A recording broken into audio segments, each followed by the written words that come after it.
नमस्कार, आर्य न्यूज देख रहे हैं आप। मैं हूं आपके साथ पल्लवी सिंह। उत्तर प्रदेश बुलेटिन की शुरुआत करते हैं आज गोरखपुर से, जहां पर गोरखपुर के सांसद रवि किशन वाराणसी पहुंचे हैं। यहां उन्होंने योगी सरकार के बजट की सराहना की और कहा कि यूपी के बाबा उनके राज में अब राज्य में विकास हो रहा है। एक और यहां उन्होंने बीजेपी की तारीफों के पुल बांधे, तो वहीं दूसरी ही तरफ सपा पर जमकर निशाना भी साधा है और कहा कि अब अगले 25 साल तक यूपी में सपा की सरकार नहीं आने वाली। और क्या कुछ कहा गया, आप भी सुनिए। नहीं, बहन जी को फिर मालूम नहीं, बहन जी के थोड़ा बाहर निकले के चाहिए, बाहर के दुनिया के भी जानब जरूरी बा। भारतीय जनता पार्टी के साथ बच्चा जुड़ा है, क्योंकि एक भविष्य मिला है। भारतीय जनता पार्टी यशस्वी प्रधानमंत्री पूज्य महाराज जी के रास्ते पे चलते हुए एक नई दुनिया दे दिया, एक नया भारत है, एक नया उत्तर प्रदेश है।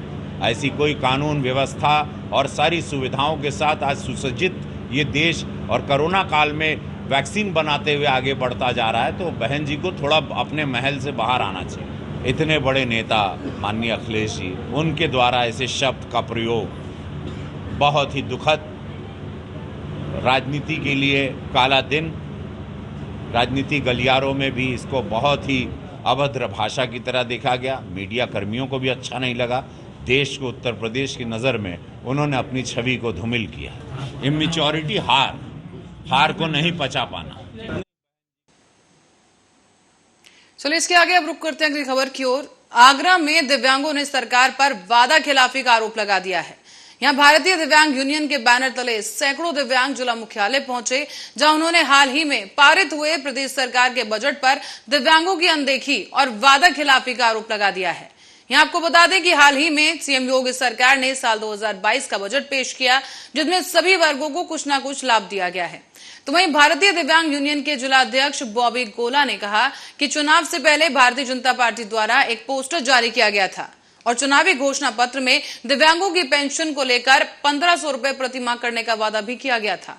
पर साल 2022 के पेश किए गए बजट में दिव्यांग जनों में निराशा व्याप्त हुई है। भाजपा सरकार यहां अपने वादे पर खरी नहीं उतरी और दिव्यांग जनों को उनके वोट पाने के लिए झूठे घोषणा पत्र का सहारा लिया गया। तो वहीं जब तक सरकार के द्वारा अब दिव्यांग जनों को पेंशन 1500 रुपए प्रति माह नहीं हो जाती, तब तक सरकार के खिलाफ इसी तरह से धरना प्रदर्शन का ऐलान किया गया है। यहां आपको यह भी बता दें कि बजट में कई खास वर्गों को ध्यान में रखकर सरकार द्वारा यह बजट पारित किया गया था, लेकिन इसके बाद अब अनेक वर्गों में लाभार्थियों की संख्या में इजाफा हुआ है। तो वहीं दिव्यांग जनों का स्पष्ट तौर पर यह आरोप है कि भारतीय जनता पार्टी की सरकार द्वारा उनके साथ छल किया गया है। 1500 रुपए प्रति माह की पेंशन देने का वादा करके सरकार 1000 रुपए को यथावत रख अपने कर्तव्यों की इश्तेचरी करती नजर आ रही है।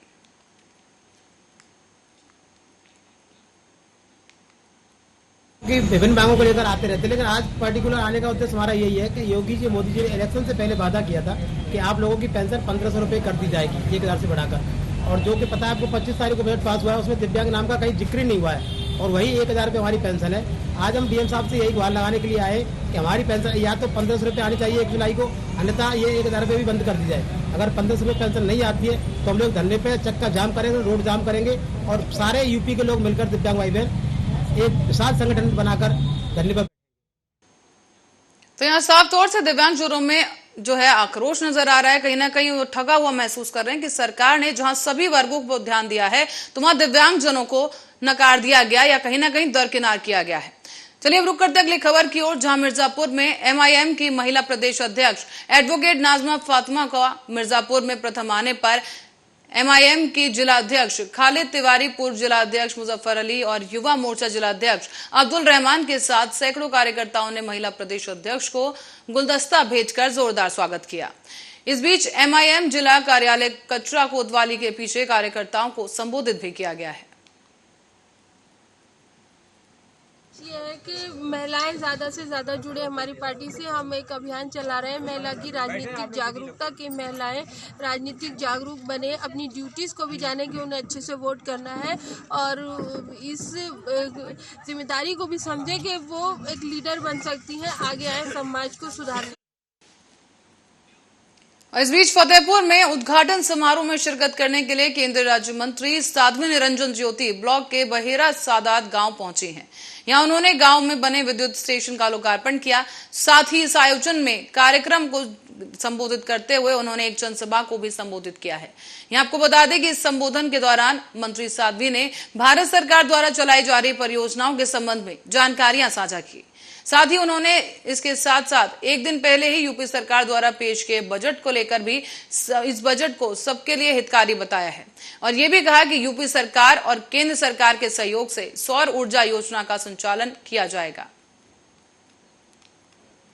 इतनी बड़ी सड़क सरकार नहीं होती तो सड़क आ जाती क्या? सरकार होती है तो बहुत सारे काम होते हैं और सरकार नहीं होती है तो कुछ भी काम नहीं होते हैं।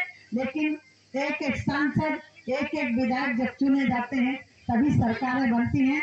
इसलिए विकास हो रहा है तो विकास को भी हमें ध्यान रखना चाहिए कि कौन किसके द्वारा हो रहा है, कौन विकास करवा रहा है, कौन सरकार हमारे इसमें काम कर रही है, ये हमें ध्यान रखना चाहिए।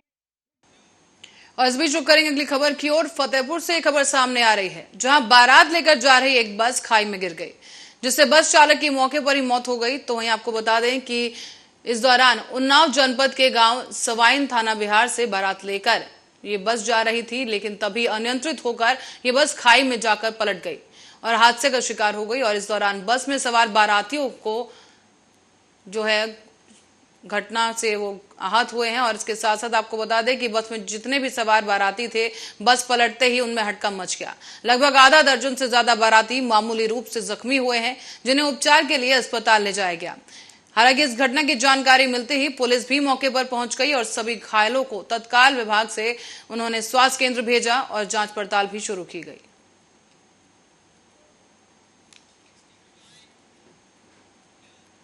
इस बीच रायबरेली में मानवता को शर्मसार करने वाली एक घटना सामने आई और ये काम खाकी ने किया है। दरअसल आरोप है कि मॉर्निंग वॉक करने गए एक युवक पर पुलिस ने जबरन कार्रवाई करते हुए उसकी बेरहमी से पिटाई की। पीड़ित शख्स ने कोतवाली लेकर 3rd डिग्री देने का भी आरोप लगाया है और आपको बता दें कि बिना कारण पुलिस पर 3rd डिग्री देने का यह गंभीर आरोप सामने आने के बाद से ही इलाके में हड़कंप मच गया है। इस बीच पीड़ित शक्तिनगर मोहल्ले का बताया जा रहा है जिसका साफ आरोप है कि बिना किसी कसूर के पुलिस ने उसे पकड़ा और थाने ले गई, जिसके बाद 3rd डिग्री टॉर्चर इस युवक को किया गया है।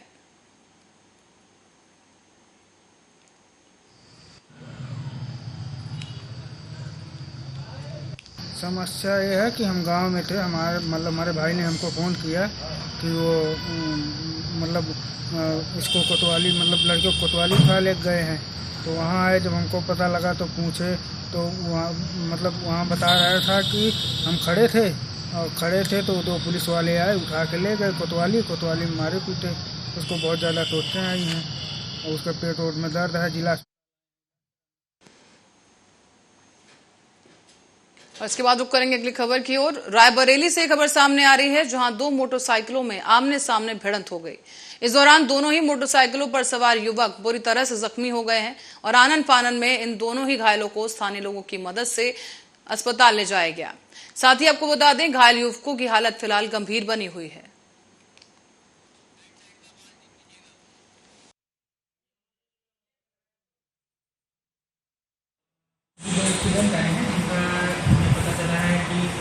के आसपास में एक्सीडेंट हुआ है। 2 घायल आए हैं। एक का नाम है जिसकी उम्र 60 साल है, 62 साल है। एक शिवमिलन है जिसकी उम्र 45 साल है। शिवमिलन काका जो कानपुर से रहने वाला है, बता रहा है अपने आपको, और दूसरा पेशेंट गदौर है। और फिर उनकी एक दाएं पैर की जान की हड्डी और बदायूं में मुख्यमंत्री पर अभद्र टिप्पणी करने वाले एक किशोर को अनूठी सजा सुनाई गई। आपको बता दें कि इस किशोर को न्याय बोर्ड द्वारा सजा के तहत आरोपी किशोर को 15 दिन गौशाला और 15 दिन गांव के सार्वजनिक स्थल पर सफाई करनी होगी। आपको ये भी बता दें कि सीएम योगी पर टिप्पणी करने का ये वीडियो सोशल मीडिया पर भी वायरल हुआ था, जिसके बाद इस आरोपी को यह सजा सुनाई गई है। हमारे बेटे का मोबाइल चार्ज पर लगा था दूसरे घर पर, वो तो क्या कहते किसी दूसरे ने वो कर दिया वायरस। तो क्या कहते अब उसकी हमारा बेटा जो सजा भुगत रहा है, गाय भैंस के लिए चारा डाल रहा है और झाड़ू लगा रहा है। गांव की सफाई भी कर रहा है। अंधा के लिए गलती नहीं करेंगे। सही है ये सजा सही है। अच्छा, ये स्वीकार किया था? हाँ, हमने स्वीकार कर लिया। जुवेनाइल जस्टिस बोर्ड की प्रधान न्यायाधीश ने बहुत अद्भुत निर्णय दिया। उस बच्चे को सुधारने का एक अवसर दिया है, उसके अंदर सुधरने का भाव पैदा करने का कार्य किया है। सेवा भाव उसके अंदर पनपेगा कार्य से। लोग उसके साथ के बच्चे देखेंगे, उनके अंदर भी सेवा भाव और स्वच्छता और गौ सेवा के प्रति जागृति पैदा होगी। तो बहुत सराहनीय निर्णय है माननीय न्यायाधीश महोदय का, और उस बच्चे को पर्याप्त सुधरने का अवसर दिया गया है। और वो बच्चे ने दिल और दिमाग से निर्णय को स्वीकार किया है और अपने जो कार्य उसको सौंपा गया है उस कार्य में वो तल्लीन है। 1 महीने गौ सेवा और गांव में सफाई कार्य का उसको आदेश किया गया है। तो अपने समय समय पर गौ सेवा में सेवा करता है, गायों की नहलवाना है, चारा खिलाना है, गोबर हटाना है, ये सब। और गांव में जहां संभव होता है, दिखाई पड़ता है, वहां सफाई कार्य करता है। अच्छा लड़का। और अब खबर लखनऊ से सामने आई है, जहां पर कनिष्ठ सहायक 2016 के अभ्यर्थियों ने अपनी मांगों को लेकर इको गार्डन में अनशन किया है। अनशन पर बैठे एक युवक की इस दौरान तबियत बिगड़ गई, जिसे लोक बंधु अस्पताल में भर्ती करवाया गया। बताते चलें कि परीक्षार्थी अपनी मांगों को लेकर पिकअप भवन में कई बार प्रदर्शन कर चुके हैं, लेकिन अब तक उनकी मांगों पर कोई सुनवाई नहीं हुई। इसी के बाद उन्होंने इको गार्डन में अनशन करना शुरू कर दिया।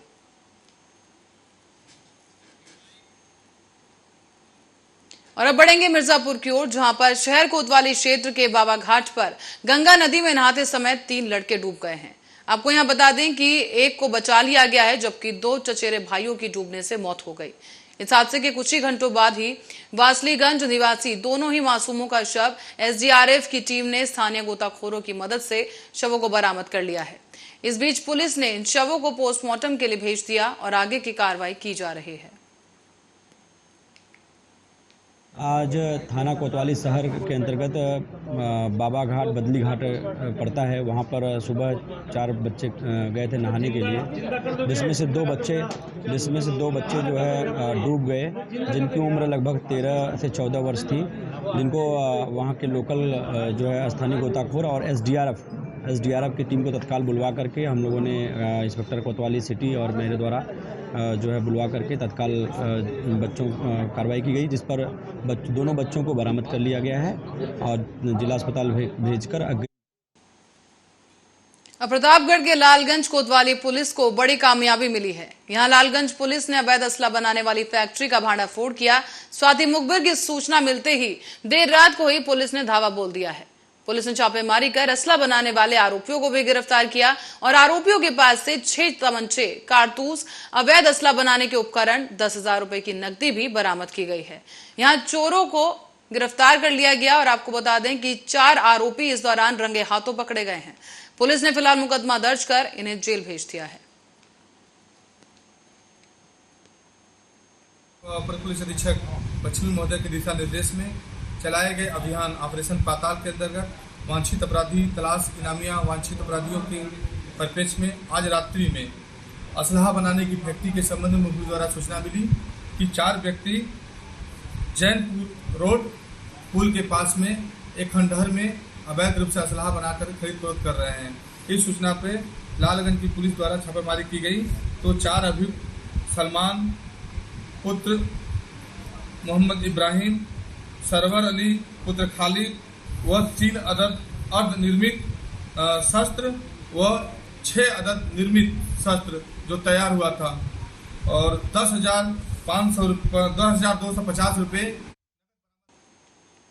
और बढ़ते अगली खबर की ओर, सीतापुर से खबर सामने आ रही है, जहां पिसावा थाना क्षेत्र के अंतर्गत हरदोई से यात्री लेकर प्राइवेट बस लौट रही थी, लेकिन इसी दौरान ये बस हादसे का शिकार हो गई है। दरअसल ये बस अनियंत्रित होकर खाई में पलट गई और बस में सवार लगभग 1 दर्जन यात्री घायल हो गए हैं। घायलों को अस्पताल में भर्ती करवाया गया, जहां कई घायलों की हालत काफी गंभीर बनी हुई है। साथ ही आपको ये भी बता दें कि इस बस में कुल 40 यात्री सवार थे।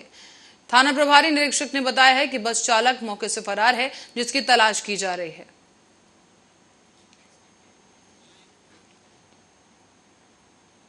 और रायबरेली से एक खबर सामने आई है, जहां पर एक बार फिर से उत्तर प्रदेश पुलिस सवालों के घेरे में आ गई है। आपको बता दें कि थाना क्षेत्र डीह में पीड़ित पुष्पा देवी का आरोप है कि हल्का के दारोगा और दीवान ने उसके घर में रात में घुसकर मारपीट की और बदसलूकी की गई। उसके बाद उसके पति को उठाकर ले गए और रास्ते में जबरन ही डरा धमकाकर उसके जेब से 5,000 रुपए निकाल लिए गए हैं। मामला वही कोठरी का है, वही कोठरी का मामला चल रहा लड़ाई और पुलिस आवत है, कोनो हमारी सुनवाई नहीं। 17 तारीख का हम दिया। और प्रतापगढ़ के लालगंज कोतवाली में पुलिस को कामयाबी हासिल हुई है, जहां लालगंज पुलिस ने अवैध असला बनाने वाली फैक्ट्री का भांडाफोड़ कर दिया है। दरअसल मुखबिर की सूचना पर देर रात को ही लालगंज पुलिस ने ये छापेमारी की और 4 असला बनाने वाले आरोपियों को रंगे हाथों गिरफ्तार किया गया। इन आरोपियों के पास से 6 तमंचा कारतूस, अवैध असला बनाने के उपकरण और 10,250 रुपए नकदी भी पुलिस ने बरामद कर ली है। हालांकि इन चारों आरोपियों के खिलाफ पुलिस में मुकदमा दर्ज कर उन्हें जेल भेजा गया है। लालगंज कोतवाल कमलेश कुमार पाल, लीलापुर थाना अध्यक्ष विनीत उपाध्याय, राकेश कुमार की टीम ने यह कार्रवाई की है, जहां पर सीओ लालगंज रामसूरत सोनकर ने प्रेस कॉन्फ्रेंस में इस पूरे प्रकरण की जानकारी दी।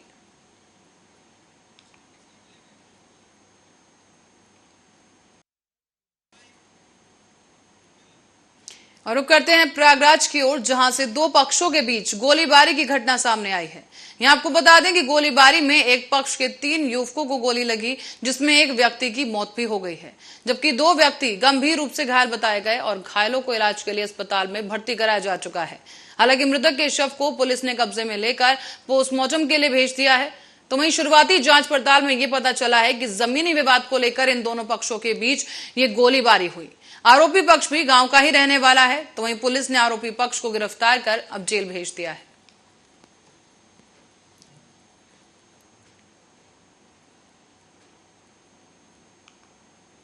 गांव के रहने वाले 2 परिवार हैं, जो उसी एक ही गांव के रहने वाले हैं और आपस में परिचित हैं।